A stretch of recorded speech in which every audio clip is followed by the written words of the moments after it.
This is Hannibal here from thehannibaltv.com. According to multiple sources, Bobby Lashley has signed with AEW. This shouldn't be a surprise. MVP debuted at AEW Grand Slam last night. Shelton Benjamin, who once wrestled for Great North Wrestling, made his AEW debut on Dynamite, and apparently it's a signed deal that the members of the Hurt Business will now be in AEW.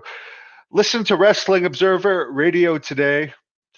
Apparently, this new 150 million a year deal with AEW that starts next year will be like a deal that UFC has with ESPN, where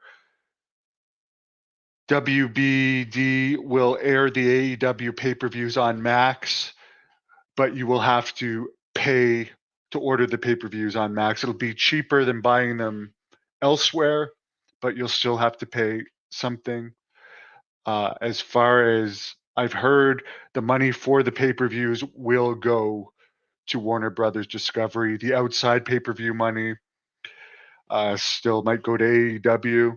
However, obviously, there'll be less pay-per-view revenue, but they will have more guaranteed money per year. Apparently, there's nothing official if Shockwave, the new third show, will happen or not. Rampage has definitely been canceled, so it will only be Collision and Dynamite on TBS and TNT, and Shockwave, if it happens, will be on Fox or FS1, maybe somewhere else. Nothing new on Ring of Honor. As far as AEW, what's considered now overpaying talent, this is probably going to continue now that they're getting more money. They will probably continue to try and sign and keep as many talent as possible. So it'll be a good thing for talent in wrestling.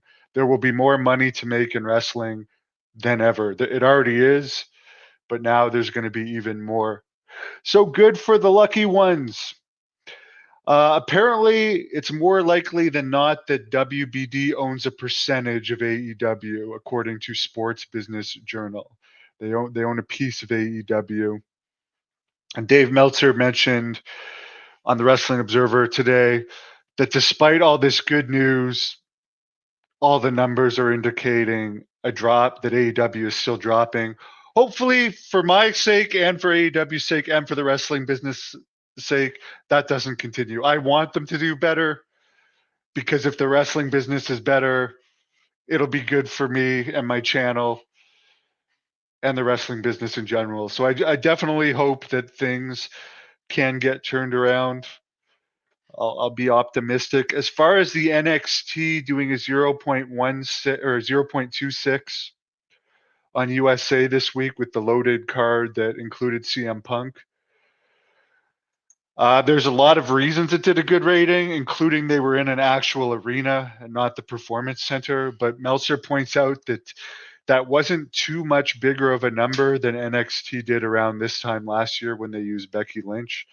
So he says whether that will continue with the CW or not, it's unknown, because actually USA is bigger than the CW, but CW is obviously paying more for NXT, and will probably put more promotion behind it, so it might do better on the CW. For me personally, I don't like the Performance Center taping. I know it's cheaper and stuff, but it's just, for some reason, I've just seen it for so long, the look of the Performance Center, and it just makes it look so much more minor league than when they have it in an arena.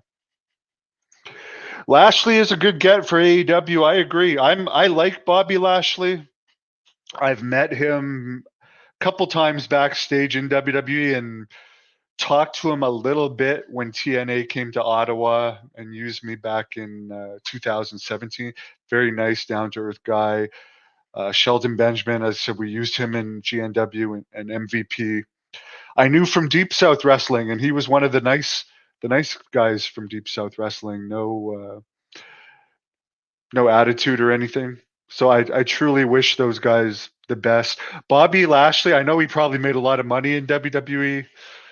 But up to this point, I still don't think he's been used to the best of his potential. So I wish those guys nothing but the best, and I wish everyone a great day. Give this video a thumbs up.